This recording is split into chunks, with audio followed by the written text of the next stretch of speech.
comme dans pas mal de moments de ma vie, en fait, il y a toujours eu ce moment où finalement je me dis, ben voilà, c'est comme, je dois faire comme un tel, ou un tel fait de la bonne façon, etc.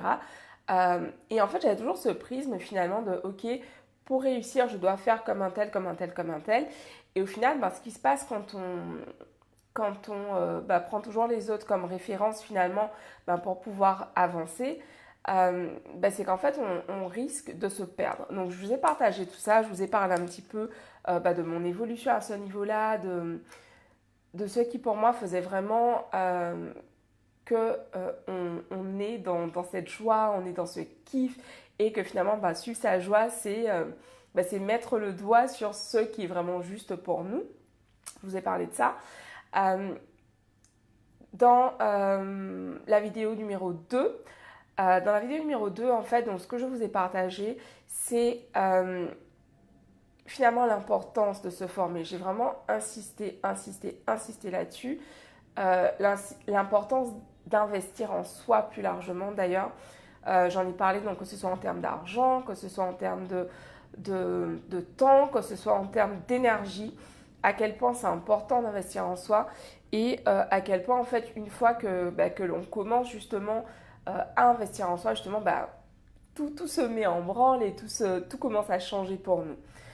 Aujourd'hui, donc, je vous retrouve avec la vidéo numéro 3 dans laquelle j'ai vraiment envie d'adresser cette pensée. Ce n'est pas possible de tout avoir.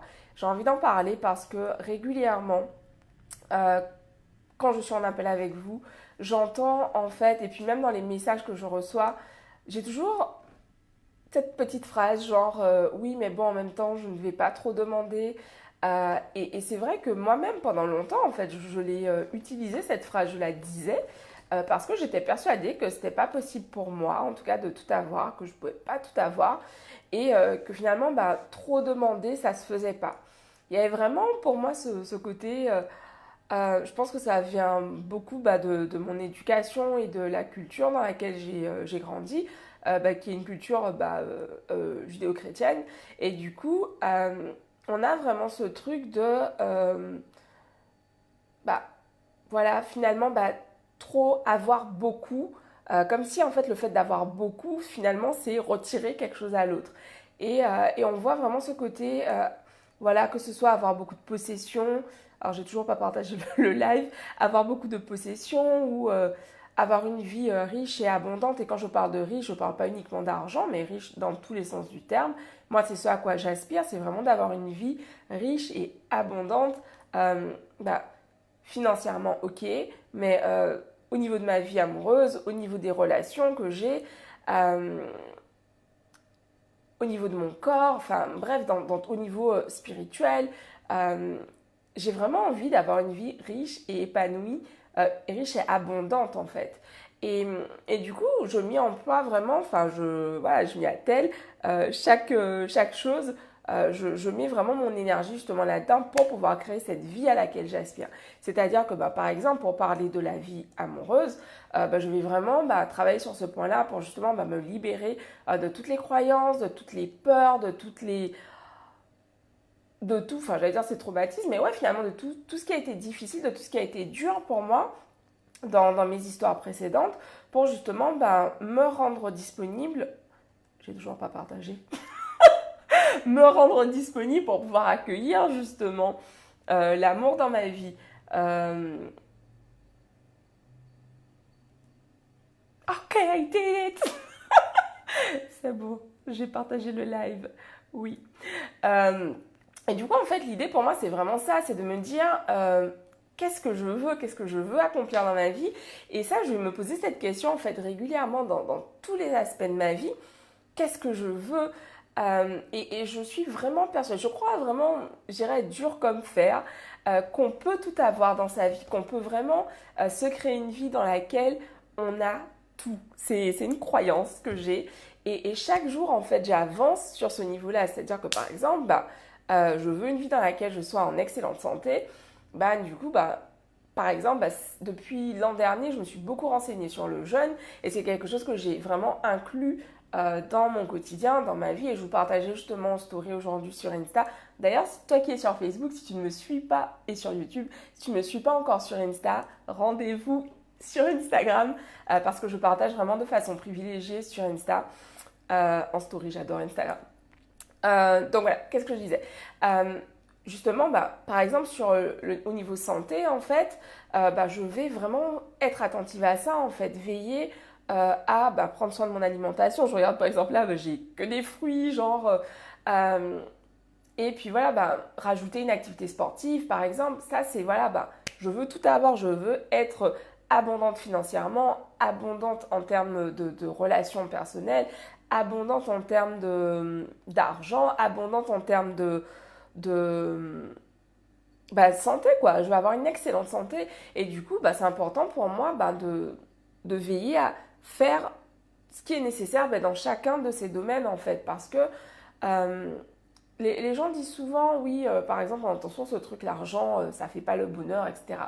Le but dans la vie, c'est pas de se focus sur un truc et de zapper complètement le reste, en fait, parce que la vie, c'est un tout. On n'est pas des êtres uniquement, en tout cas c'est ma croyance, on n'est pas uniquement des êtres de matière, c'est-à-dire que on pense, on a vraiment cet aspect spirituel, cet aspect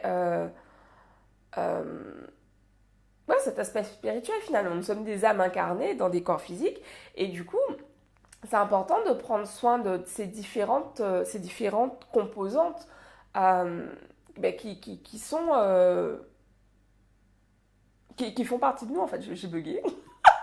C'est important de prendre soin de tout cela. Il n'y a pas une chose à faire. Et je me souviens en fait qu'avant, par exemple, quand j'étais analyste financier, en fait, toute ma vie, vraiment, c'était le taf, quoi. Je faisais des horaires de taré, enfin, je sortais, quand j'étais en période de clôture, je pouvais sortir du taf à minuit et demi, juste pour aller attraper le dernier métro et rentrer chez moi. Le lendemain, j'étais partie à 7 heures pour être au boulot avant 8 heures pour pouvoir avancer. Parce qu'en fait, voilà quoi, pour moi c'était il faut. Et en fait, je me perdais totalement dans mon travail en fait. Et, et finalement, je délaissais complètement le reste, quoi. C'est-à-dire que ma vie privée, ça passait aux oubliettes, quoi. Tu penses bien, j'étais au taf jusqu'à des heures pas possibles. Et du coup, et ma santé, voilà, quoi. C'était le cadet de mes soucis à l'époque. Et du coup, je faisais vraiment, vraiment pas attention à autre chose que le taf. J'étais vraiment en mode, ok, taf, taf, taf, et après, le reste, on verra quoi. Et c'est pour ça en fait que je suis aussi attentive aujourd'hui. Je vous partageais hier justement le fait que j'étais complètement claquée parce que depuis que je suis arrivée à Bali en fait je travaille énormément et je travaille en fait sur le fuseau horaire. J'étais toujours sur le fuseau horaire de Paris en fait depuis 3 semaines et ce qui fait que j'allais me coucher hyper tard donc dimanche j'étais me coucher à 7h du matin mais en même temps je me réveillais pas si tard que ça puisqu'à 11h30 j'étais réveillée.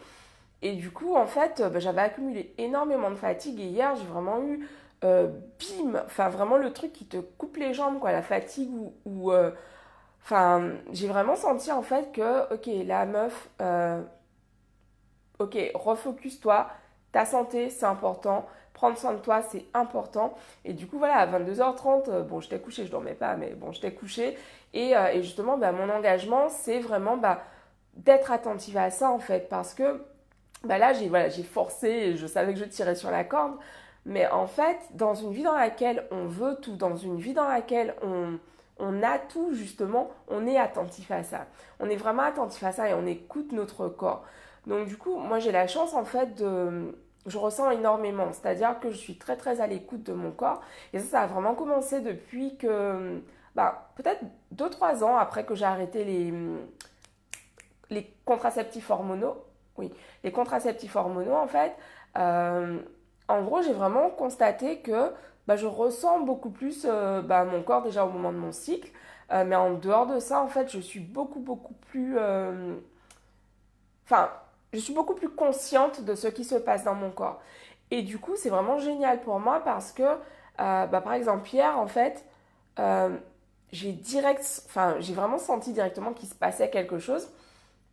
Et du coup, voilà quoi, direct, je me suis posée, genre j'étais en train de me balader en fait. Je me disais, ok, genre aujourd'hui je vais aller là, machin, truc. Et en fait, je me suis juste posée. J'ai mangé, je me suis nourrie, j'ai pris le temps vraiment de me recharger pour repartir.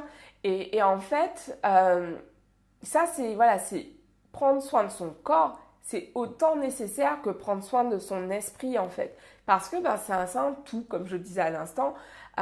Et finalement, c'est ce tout qui fait qu'on va pouvoir avancer, c'est ce tout qui fait que on va pouvoir s'épanouir jour après jour. Et si au final, on s'occupe, c'est comme si, en gros, on a deux jambes et on choisit chaque jour, voilà, enfin, en tout cas pour ceux d'entre nous qui ont la chance d'avoir deux jambes et d'avoir deux jambes qui fonctionnent bien, c'est comme si en fait, voilà, on a deux jambes et au lieu de marcher sur les deux jambes, en fait, on choisit de voilà, sauter à cloche-pied toute la sainte journée. Ça risque d'être un peu compliqué, quoi. Au bout d'un moment, tu vas accumuler un peu de fatigue, quoi. Et je vois vraiment je vois vraiment la vie comme ça, en fait. Pour moi, créer une vie dans laquelle j'ai tout, c'est totalement possible. Et c'est vraiment quelque chose auquel je crois parce que il y a des gens pour qui c'est possible. Donc si c'est possible pour eux, pourquoi ça serait pas possible pour moi? Et c'est vraiment cette question que je t'adresse aussi, en fait. Euh, Sans rentrer dans ce truc des réseaux sociaux où on a toujours l'impression que la vie de X, d'Y et de Z est plus agréable, plus facile que la sienne. Et ça, c'est vraiment un leurre. C'est finalement, les gens montrent sur les réseaux sociaux ce qu'ils ont envie de montrer, en fait. Et justement, c'est important d'être conscient de ça. D'être conscient de ça, justement, pour pas rentrer dans ce truc de se comparer, en fait, avec les autres. Et moi, c'est vraiment quelque chose, je suis vraiment hyper attentive à ça, justement. Quand je vais demander quelque chose pour moi, je vais toujours demander, je sais pas si j'ai l'impression qu'il y a quelqu'un qui, par exemple, quand je vois des gens en couple, voilà, ici je suis à Bali, my God, en plus la ville où je suis là, ici à Sanur, genre c'est le coin des couples, quoi. Mais du coup, quand je vois des gens qui ont l'air heureux, qui ont l'air complices, je dis à l'univers, merci l'univers, hello l'univers, je te passe ma commande, je te repasse ma commande, voilà, je rafraîchis le truc. Merci ce que tu as fait pour d'autres, merci de le faire pour moi et mieux encore, tu vois. Parce que, en fait, je vois la situation des gens, mais je connais pas leur vie, en fait. Donc au final, c'est souvent ça le truc, c'est que on voit la vie des gens, puis on sait pas ce qu'il y a derrière, et en fait, y a des gens qui vont être envieux, il y a des gens qui vont être jaloux, alors qu'en vrai, enfin, tu connais pas la situation des gens et derrière les portes, on sait pas ce qui se passe en fait. Donc moi, quand je vois quelque chose qui m'inspire ou qui me donne envie, que j'ai envie aussi d'avoir dans ma vie, je vais toujours préciser this or something better, ça ou quelque chose de mieux encore pour mon plus grand bien et le plus grand bien de tous, parce que le but c'est pas d'avoir la vie des autres, je veux la vie parfaite, en tout cas la vie idéale pour moi. Euh, et je veux vraiment recevoir dans ma vie ce qui est le meilleur pour moi. Et ça, c'est important pour moi de le rappeler, de vous le rappeler régulièrement. C'est quelque chose que je dis très souvent. Euh, mais justement, quand on demande quelque chose ou quand on fait quelque chose, moi, c'est vraiment une constante de toujours dire pour mon plus grand bien et le plus grand bien de tous. Parce que on ne sait pas ce qu'on ne sait pas. C'est-à-dire que, par exemple, comme je vous l'ai dit, ça faisait un moment que je voulais venir à Bali. Et je reléguais ça toujours à plus tard, en fait, en me disant, ouais, mais c'est pas une priorité pour le moment, etc. Sauf que, qu'être ici, dans cette vibe, dans cette énergie, enfin, franchement, genre, je sens que je suis beaucoup plus épanouie. Et juste parce qu'en fait, voyager, ça fait partie de qui je suis. Et au final, quand je voyage pas, pendant un certain temps, en fait, je perds une part de cette étincelle, en fait, que j'ai parce que, je sais pas, en tout cas aujourd'hui, ça fait partie des choses qui sont indispensables à mon épanouissement en fait. Et, et du coup, finalement, en me coupant de cette joie, c'est pour ça que je vous parlais dans le premier épisode justement de l'importance de suivre la joie. La joie, en fait, va pas forcément te dire des choses raisonnables. La joie va pas forcément te dire, enfin d'ailleurs, ma joie ne m'a jamais dit, oui, avant de partir à Bali, tu dois d'abord avoir atteint tel niveau de CA et là c'est bon, tu pourras partir à Bali, c'est bon, tout sera ok. Non, ma joie m'a juste dit meuf, on va à Bali, quand est-ce qu'on part à Bali? Et en fait c'est ça, ta joie en gros, c'est ta joie, c'est ton higher self qui te parle, c'est ton higher self qui te dit let's do this, allez on y va, on y va. Et parfois ça fait complètement flipper, parce que, enfin d'ailleurs en général ça fait complètement flipper parce que tu comprends pas en fait pourquoi tu te... Enfin, il y a des trucs qui ont aucun sens, genre comme partir à Bali maintenant, franchement ça avait aucun sens. Et au final, je me rends compte que c'était exactement la chose juste pour moi à faire. Et ça demande aussi de se faire confiance, ça demande surtout de se faire confiance et parfois en fait d'accepter d'être entre guillemets mal vu. C'est-à-dire que voilà, moi quand j'ai dit que je partais vivre à Bali euh, pour un certain temps, en fait on m'a dit oui mais bon est-ce que c'est raisonnable euh, est-ce que tu devrais pas, d'ailleurs, avant de pérenniser ton activité, est-ce que tu devrais pas acheter un appartement? Est-ce que tu devrais pas faire ci, faire ça? Euh, Est-ce que tu devrais pas, d'abord, avant de partir, quand même, rencontrer quelqu'un, commencer à construire quelque chose? Et je te dis, mais en fait, moi, j'ai confiance dans l'univers. J'ai confiance dans le fait que l'univers, c'est, par exemple, que je veux rencontrer l'homme de ma vie, que j'ai envie de construire une famille. L'univers, c'est tout ça. Donc, je veux dire, partant de là, je veux dire, le nombre d'histoires que j'ai déjà lues, c'est pour ça que j'adore lire d'ailleurs, le nombre d'histoires que j'ai déjà lues, entendues, de gens qui sont partis en voyage et qui ont, bim, rencontré leur mec, là, genre dans le siège d'avion juste à côté d'eux, ou genre à un café, je ne sais où. Il y a une blogueuse que je suis et que je kiffe, Onika Travel, c'est une Canadienne qui justement disait qu'elle a rencontré son mec en Chine. Elle était partie travailler en Chine, elle a rencontré son mec là-bas. Son mec, genre, c'est un Allemand, ils se sont rencontrés en Chine. Et aujourd'hui, en fait, ils voyagent autour du monde ensemble, en fait. Et sa vie, voilà, c'est son métier, c'est construit justement sur cette passion de voyager, en fait. Et c'est pour ça, en fait, vraiment que je vous dis, on peut vraiment se créer une vie dans laquelle on a tout.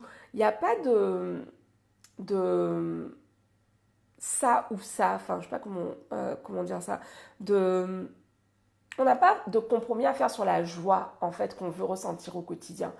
Moi j'adore voyager, j'adore ce que je fais comme taf. Je fais pas de compromis en fait, je continue de faire ce que j'aime ici à Bali et c'est pour ça vraiment que je me crée cette vie parce que je sais que euh, accompagner mes clientes, je peux le faire, que je sois à Bali, que je sois à Medellín, que je sois à Madrid. J'ai une fixette sur les pays anglophones, hispanophones. Euh, Peu importe en fait l'endroit où je serai dans le monde en fait, si je vais au Panama, je pourrais en fait travailler avec mes clientes, peu importe l'endroit où je suis. Et en fait, c'est important vraiment de réfléchir à c'est quoi la vie que je veux mener, qu'est-ce que j'ai envie de vivre, pas qu'est-ce qui est raisonnable ou qu'est-ce qui se fait ou qu'est-ce qu'on fait les autres. Non, on s'en fout de ce qu'on fait les autres en fait. Le plus important, c'est ce qui toi t'anime, ce qui toi te fait kiffer. Et du coup, j'ai vraiment, j'insiste lourdement là-dessus, surtout pour les entrepreneurs qui me regardent. C'est possible de tout avoir. J'ai des exemples en fait autour de moi et c'est pour ça que je pense que c'est important de s'entourer justement.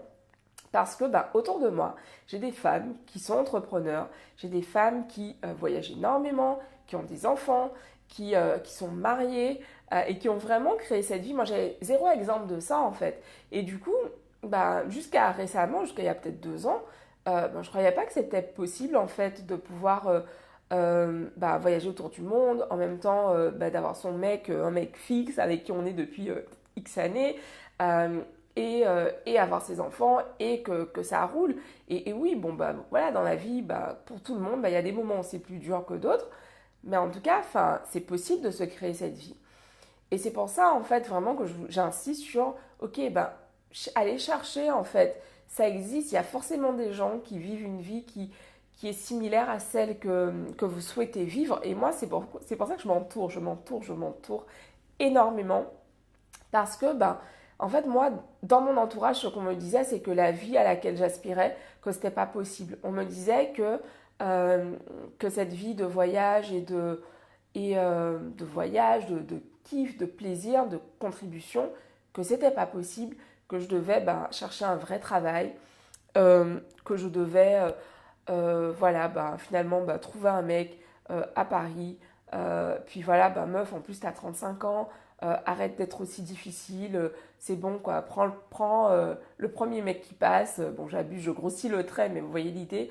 Il y a vraiment ce truc en fait qu'on fait peser sur la femme une fois qu'elle a atteint 30 ans, et c'était marrant parce que j'en parlais avec une serveuse ici à Bali. Donc elle me disait ouais, qu'elle a 22 ans et elle me demandait si j'étais mariée. Je lui disais non. Je disais que voilà, bah, j'ai pas encore rencontré la personne avec qui je me vois construire quelque chose. Et voilà, et en tout cas, j'ai fait ma demande à l'univers et je sais que bah, quand je serai prête et quand ce sera le bon moment pour moi, bah, je vais rencontrer cette personne. J'ai zéro doute là-dessus. Et elle me disait purée, mais et du coup, chez toi, c'est pas grave si t'es pas mariée à 30 ans passés et tout, parce que ici, ben voilà, une fois que tu as dépassé 25 ans, c'est un peu chaud. Et c'est vrai, moi, une fois que j'ai atteint 30 ans en France, ben, j'ai commencé à entendre ça, quoi, genre, ouais, mais quand même, alors, est-ce que tu as rencontré quelqu'un, et le chéri, etc. J'étais là, mais les gars, en fait, oui, c'est important pour moi, mais en fait, il y a d'autres composantes. Il n'y a pas que ça. La vie, c'est un tout, en fait. Et oui, bah, il y a ce focus-là, mais avant tout, bah, j'ai envie d'être une femme. Quand je vais rencontrer mon mec, j'ai vraiment envie bah, d'être la plus épanouie possible. Et évidemment, bah, je vais continuer à m'épanouir. Mais l'idée, en fait, c'est de créer la vie à laquelle j'aspire. C'est pas d'être là à attendre. Et puis, une fois que je vais rencontrer la personne, bah, là, je vais pouvoir commencer à vivre. Non. Tu vois, l'idée, c'est vraiment, bah, dès maintenant, qu'est-ce que je fais pour me rapprocher de cette vie que j'ai en tête, cette vie à laquelle j'aspire, cette vie que j'ai envie de vivre. Et c'est vraiment ça, c'est ce dont j'ai envie de vous parler en fait aujourd'hui parce que euh, on a tendance à s'oublier et j'en parlais dans les deux vidéos précédentes, on s'oublie dans le diktat un peu dans le on doit, dans les il faut que, le nombre de fois qu'on m'a dit oui mais il faut que tu aies un vrai travail quand même.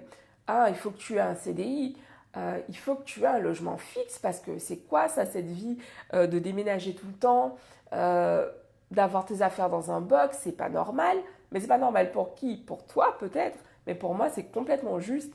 Et c'est ça en fait, ce truc c'est bah, de développer sa confiance, de se faire suffisamment confiance justement pour bah, prendre les directions qui sont justes pour nous, peu importe ce qu'en disent les autres en fait, parce que quand on est dans sa vérité, et c'est exactement ce que je vis ma vérité, je suis dans ma vérité, et du coup, bah, finalement, bah, les gens se rendent compte bah, que c'est juste pour vous en fait. Et vous allez avoir des retours, de plus en plus de retours, plus vous allez vous épanouir dans cette vie que vous avez choisie, que vous allez choisir, bah, plus vous allez avoir des retours en fait justement de personnes qui vont bah, vous dire ah ouais oh, mais t'es vachement épanouie, mais qu'est-ce que t'as changé, attends mais c'est quoi ton fond de teint quoi. Et l'idée en fait c'est voilà, je casse tout, non non. L'idée en fait c'est vraiment bah, d'aller vers cette joie, d'aller vers ce kiff en fait. Je partageais à une de mes amies, c'était quand c'était quand dimanche. Non, vendredi. Vendredi, donc je sortais du supermarché, j'avais acheté mes pommes Malaka, puis je rentrais, j'étais toute contente. Puis franchement, j'ai eu ce... euh, Enfin, je me suis sentie... Oh, comment on dit ça? Submergée par l'émotion, en fait. Parce que je me suis dit, putain, genre, j'ai créé cette vie-là, en fait. Et, et c'est vrai que, bah ouais, il y a eu des moments, en fait, il y a eu des moments où vraiment j'étais impatiente, où je me sentais frustrée, où j'étais là, putain, mais c'est pas possible, quoi, genre, je vais jamais y arriver, merde, quoi. Et désolée, mais c'est vrai que quand on est énervé, on n'est pas poli, quoi. Et pourtant, bah, je me suis toujours accrochée, je me suis toujours dit, ben, cette vie que tu veux, euh, c'est possible pour toi d'y accéder, c'est possible, continue, continue, continue. Et la persévérance, en fait, c'est vraiment ce qui fait la différence entre ben, réussir sa vie et ben, vivre une vie dans laquelle on a énormément de regrets et de remords, en fait. Et moi, ça, les regrets, les remords, c'est juste pas au programme. Genre, enfin, c'est vraiment quelque chose de très ancré chez moi. Je refuse de vivre une vie dans laquelle ben, j'ai des regrets. Et du coup, en fait, bah, quand une envie est là, j'y vais, j'y vais. Et là, ça m'a pris 2 ans pour partir à Bali. Et j'imagine que c'était le temps dont j'avais besoin d'être prête, j'avais besoin bah, de me libérer de tout ce qui est parti, de construire encore plus ma confiance en moi. Simplement, pour être la femme que je suis aujourd'hui, et la femme que je suis aujourd'hui et celle que je serai dans un mois, bah, ce sont deux femmes totalement différentes, mais ce sont deux femmes qui sont 100% euh, engagées dans cette vie dans laquelle on a tout, on veut tout. Genre, mon futur moi, Clélia dans un mois, Clélia dans 10 ans, elle veut tout parce que c'est comme ça, quoi. C'est comme ça qu'on est, c'est comme ça que je suis. Je parle de moi et de moi et de mes versions quantiques, mais c'est vraiment ça en fait. Quand on, ce truc de oui, il faut pas trop demander, en fait, c'est de la connerie. Parce qu'en gros, franchement, je veux dire, moi j'ai toujours entendu demander et vous recevrez. Et pourtant, on entend ce message-là, demander et vous recevrez, mais en même temps, on accepte le fait qu'on nous dise qu'il faut pas trop demander, que trop demander, ça se fait pas. Que voilà, déjà, si tu es entrepreneur et que tu peux payer ton loyer et nourrir ta famille, et puis partir une fois comme ça en voyage, c'est cool, faut pas trop demander non plus. Mais ouais, gars, t'as envie de vivre un truc, demande, demande, demande. Parce que ceux qui demandent, c'est ceux qui obtiennent en fait. Et, et ça me fait penser à. J'écoutais. Où est-ce que j'écoutais ça? Euh, Bon, je sais pas où j'ai écouté ça, mais anyway, je repensais en fait à une chose que j'ai entendue Sarah Blakely dire. Donc Sarah Blakely, c'est une milliardaire qui a créé la marque américaine, qui a créé la marque Spanx. Et elle disait qu'en fait, elle devait avoir peut-être 27 ans. Et elle a dit à l'univers, Universe, envoie-moi une idée à 1 milliard de dollars. Carrément. Elle a dit ça. Et donc, quelques temps plus tard, en fait, elle a eu l'idée de créer Spanx. C'est une marque de gaines, en fait. Sauf qu'à l'époque, les gaines, c'est voilà quoi, genre les trucs que nos mamans avaient, les trucs vraiment pas. Enfin, nos mamans, j'abuse, nos grands-mères avaient. C'était vraiment des trucs moches, quoi, voilà, qui se voyaient. Quand tu mettais une gaine, tout le monde savait que tu avais mis une gaine, quoi.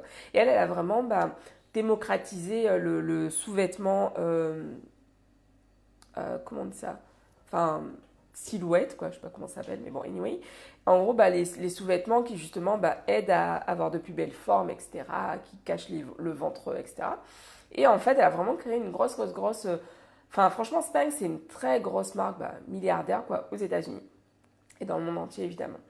Et du coup, en fait, elle a juste demandé à l'univers, elle a dit à l'univers, envoie-moi une idée à 1 milliard. Elle a eu cette idée, en fait, de créer justement et c'est venu tout connement en fait, elle allait à un entretien puis elle s'est rendue compte que qu'on voyait sa gaine et qu'est-ce qu'elle a fait, elle a pris des ciseaux, elle a coupé les coutures et en fait de là est partie l'idée de Spanx en fait, tout simplement. Et c'est ça en fait le truc, c'est que finalement si on s'autorise pas à demander, si on se dit j'ai déjà ça, j'ai déjà un travail où je gagne assez bien ma vie, j'ai déjà je sais pas, une maison, un appartement, whatever, peu importe ce que vous avez en fait. Et si vous vous dites juste, j'ai déjà ça en fait, je vais pas demander plus. Mais pourquoi en fait? Est-ce que demander plus, c'est pas retirer quoi que ce soit de la bouche de qui que ce soit en fait? Il y a vraiment ce truc qui est pas mal ancré que si j'ai beaucoup d'argent, c'est que je retire de l'argent à quelqu'un d'autre. C'est absolument pas vrai. L'argent, c'est abondant, c'est illimité en fait. Il y a pas de. Enfin, vous voyez, plus le monde avance, plus il y a des gens qui sont de plus en plus riches. Il n'y a pas de limite. Et ces gens-là, en fait, ils ne retirent pas l'argent dans la bouche des autres. Je veux dire, quand on prend un mec comme Jeff Bezos, le créateur d'Amazon, le CEO d'Amazon, en gros, le mec, il a pensé un service qui peut rendre service aux gens. Enfin, je veux dire, nombre d'entre nous, j'arrive pas à parler, qui avons commandé sur Amazon parce que c'est hyper pratique. Après, l'idée c'est ça en fait, c'est de te dire, ok, qu'est-ce que je peux créer, comment je peux servir en fait pour pouvoir mieux gagner ma vie, c'est quoi mon talent, c'est quoi mon don. Et c'est vraiment important justement de se poser ces questions-là. Et en tant qu'entrepreneur, je pense que c'est vraiment de notre devoir de servir et de porter toujours, toujours, toujours plus haut notre message, de porter toujours plus haut nos valeurs, transmettre finalement ce qu'on a à transmettre. Et c'est pour ça justement que j'ai cet engagement quotidien, que je partage tous les jours, que ce soit avec mes clients en privé, sur la page, peu importe la façon en fait. C'est vraiment important pour moi euh, parce qu'en fait, je ne sers pas juste moi, Clélia, euh, individu, je sers le monde en fait. Parce que chaque chose que je fais, chaque fois que je décide en fait de me mettre là, de faire la vidéo, alors que par exemple, je sais pas, moi j'aurais pu aller manger mes fruits du serpent. Euh, en fait, je le fais parce que déjà, ça me met énormément de joie de vous transmettre comme ça. Et, et aussi, je le fais parce que j'ai ce devoir en fait. Juste, je sais que j'ai des choses à transmettre. Je sais que je peux vous accompagner. Je sais que je suis là en fait pour ça. J'ai cette voix, j'ai euh, euh, des fois, je perds mes mots. Ce channel, en fait, bon, alors, attends. Mais, euh, en fait, c'est que des fois, je parle dans plusieurs langues dans la journée. Du coup, il y a des moments où je bug. Donc là, j'ai bugué. Qu'est-ce que je disais? Donc, ok. Donc, du coup, je suis justement ce canal. Ah, c'est ça qu'on dit en français, canal. Je suis ce canal, en fait, pour transmettre justement de l'inspiration, de la motivation, pour transmettre ce message que tout est possible. Je suis là pour ça et c'est vraiment, c'est ma mission de vie en fait. C'est ma mission de vie parce que pendant longtemps, moi j'ai cru que c'était pas possible. Et pendant très longtemps, j'ai vécu de façon étriquée, j'ai vécu de façon médiocre. Et, et du coup, ouais, je vous en parle parce que je vous partage en fait tous ces moments-là. Parce que ma vocation, merci beaucoup. Parce que en fait, j'ai pas le droit de. Et ça m'a ému de dire ça, mais j'ai pas le droit de pas le faire. J'ai pas le droit de pas le faire parce que, je veux dire, il y a des gens qui l'ont fait pour moi en fait. Il y a des mentors, des gens que j'ai trouvés. Moi, quand j'en avais besoin, quand j'étais au fond du trou, quand je pensais que j'allais jamais m'en sortir, il y avait des gens qui étaient là pour moi. Il y a des gens qui étaient là, et des gens que je connais ou que je ne connais pas d'ailleurs, hein, peu importe. Mais il y a des gens qui étaient là pour moi en fait, pour soit me permettre de voir la vie différemment, euh, me donner de la force, me donner de l'espoir. Et du coup, à mon tour, je dois aussi transmettre. C'est indispensable, et ce serait juste inadmissible de ne pas le faire en fait. Et même quand j'ai peur, et c'est ce que je disais à l'une de mes clientes en fait hier, je lui disais, t'as peur, mais en fait, rappelle-toi pourquoi tu le fais. Tu le fais parce que tu veux aider, tu le fais parce que tu veux servir. Au bout d'un moment, en fait, on ne peut plus juste penser à notre petite personne, en fait, à moi, Clélia, qu'est-ce que je veux, genre, comment je veux paraître, on ne peut plus, en fait, parce que ça va plus loin que nous. Et ça, ça m'a mis du temps à vraiment le comprendre, à ce que ça descende vraiment. Euh, ouais, ça m'a pris du temps. Mais maintenant que c'est fait, en fait, juste, j'ai pas le droit. J'ai pas le droit de pas y aller à fond, j'ai pas le droit de pas vous transmettre.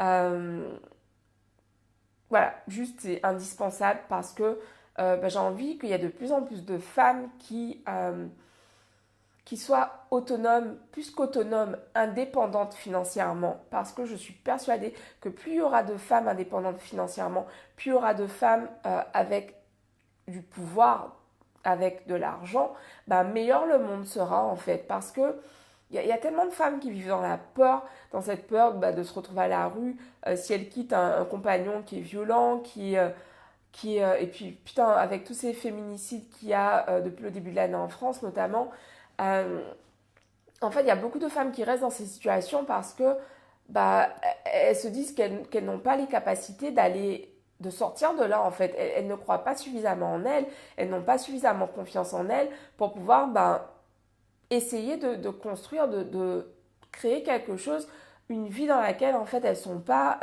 obligées de prendre des coups tous les jours en fait. Et du coup, je crois vraiment que plus on sera nombreux, nombreuses à partager ce message en fait, que c'est possible de tout avoir, plus il y a des gens qui vont y adhérer en gros. Et plus il y a des gens qui vont adhérer à ce message, plus il y a des gens qui vont faire des choses pour pouvoir transformer leur vie. C'est vraiment, pour moi, je vois ça vraiment comme un cercle vertueux. Et à chaque fois, ça me rappelle l'effet papillon.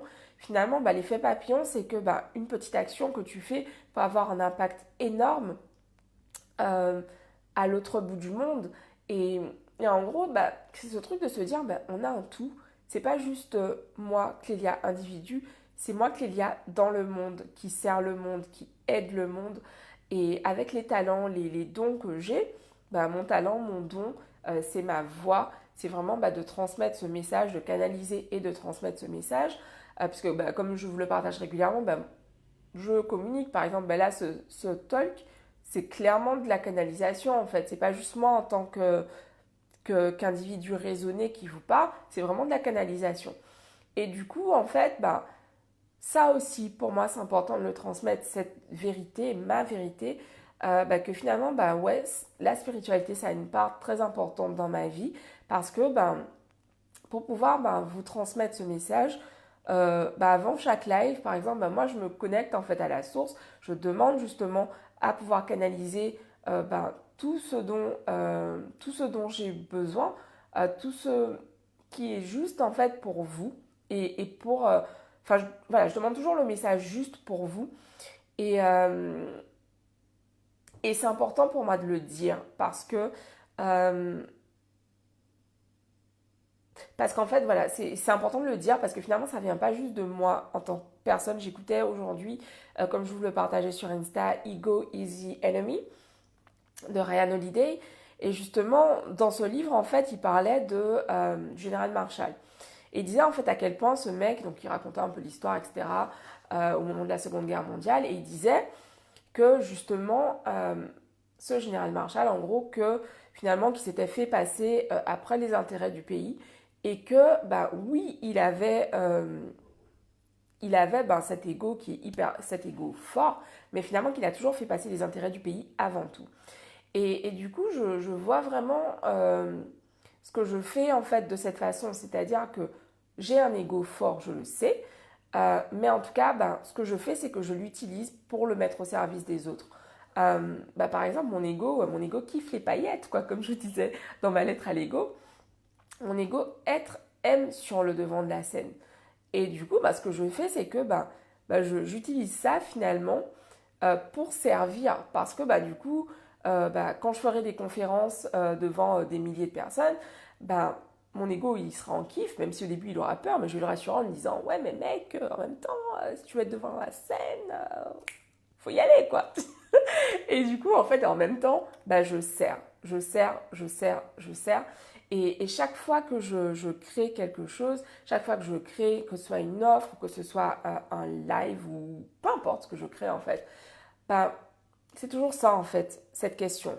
Comment puis-je servir aujourd'hui? Comment je peux servir aujourd'hui? Et j'ai vraiment envie, j'allais dire à tous les entrepreneurs, mais finalement à tout le monde, à tous ceux d'entre vous qui me regardent. Je sais qu'il y a beaucoup d'entrepreneurs, mais je sais que beaucoup d'entre vous aussi n'êtes pas entrepreneurs.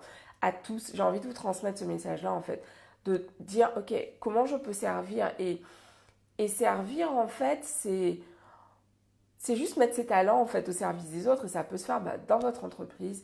Euh, en tant que chef d'entreprise, ça peut se faire aussi dans votre entreprise, en tant que salarié. Il n'y a pas à choisir, mais juste se rappeler que on peut tout avoir dans notre vie, qu'on peut vraiment tout avoir. Il n'y a pas une vérité, il n'y a pas une façon de voir les choses. On a chacun ce qui est juste pour nous. Moi, ce qui est juste pour moi, c'est d'être entrepreneur, c'est de mener ma vie telle que je le fais actuellement. Et je sais du coup que la personne que je vais rencontrer, en tout cas, qu'elle sera en accord avec cette façon que j'ai choisie, dont j'ai choisi de vivre ma vie. Euh, et du coup, en fait, c'est juste faire confiance en fait à l'univers, faire confiance à la vie en fait, et puis croire, croire, croire. Et oui, bien sûr, il y a des moments où j'ai peur, il y a des moments où je doute. Je suis humaine comme tout le monde, j'ai peur, je doute. C'est normal en fait. Simplement, je choisis tous les jours de croire plutôt que d'avoir peur, d'être dans l'amour plutôt que d'avoir peur. Et c'est ce qui fait que je continue à avancer. En fait, c'est pas un quelconque super pouvoir. J'ai pas de super pouvoir. Juste tous les jours, je choisis d'avancer. Et ça, en fait, c'est un choix qui nous revient au quotidien. Avancer, avancer, avancer, avancer. Je sais pas si ça m'a rappelé un son de Zouk, mais je sais plus lequel. Avancer. Non, je crois que j'invente, mais bon, anyway. Et du coup, voilà, c'est ce que j'avais à vous transmettre aujourd'hui. Oui, j'ai tout dit. C'est ce que j'avais à vous transmettre aujourd'hui. Pour ceux d'entre vous qui ressentent vraiment la nécessité de développer votre confiance en vous, je vous invite, comme chaque fois, à télécharger le guide des 10 mantras et surtout pour ceux d'entre vous qui l'ont déjà téléchargé, à les utiliser en fait. Parce que ces mantras, tous les jours je les utilise, tous les jours je les utilise. Je vous ai mis justement dans le courriel que je vous envoie juste après avoir téléchargé les mantras, je vous ai mis en fait voilà, mes conseils pour pouvoir justement, j'ai bugué, pour pouvoir justement utiliser les affirmations, les mantras le mieux possible dans votre quotidien. Donc voilà, c'est tout pour moi pour aujourd'hui avec cette série 3, cet épisode 3, donc de créer une vie dans laquelle tu as tout. Si tu n'as pas vu les 2 épisodes précédents, je t'invite à les retrouver sur la chaîne YouTube. Donc sur Insta, tu as le lien directement dans ma bio. Et sur Facebook, je vais te mettre le lien en description, pas en description, en commentaire, pour que tu puisses justement retrouver les vidéos précédentes. Et sur YouTube, les vidéos sont sur YouTube. Bon, je vous embrasse, je vous remercie infiniment de votre présence. Voilà, je vous remercie infiniment de votre présence, je vous remercie pour vos partages, je vous remercie pour vos likes, parce que c'est ce qui fait monter ma chaîne, ce qui fait monter mon nombre d'abonnés, c'est ce qui me permet d'impacter chaque jour plus de monde. Donc merci infiniment. Merci de partager ce live à quelqu'un qui en a besoin. Et puis c'est ça. Je vous embrasse, bisous à tous. Bisous, bisous Missy, bisous à tous, ciao.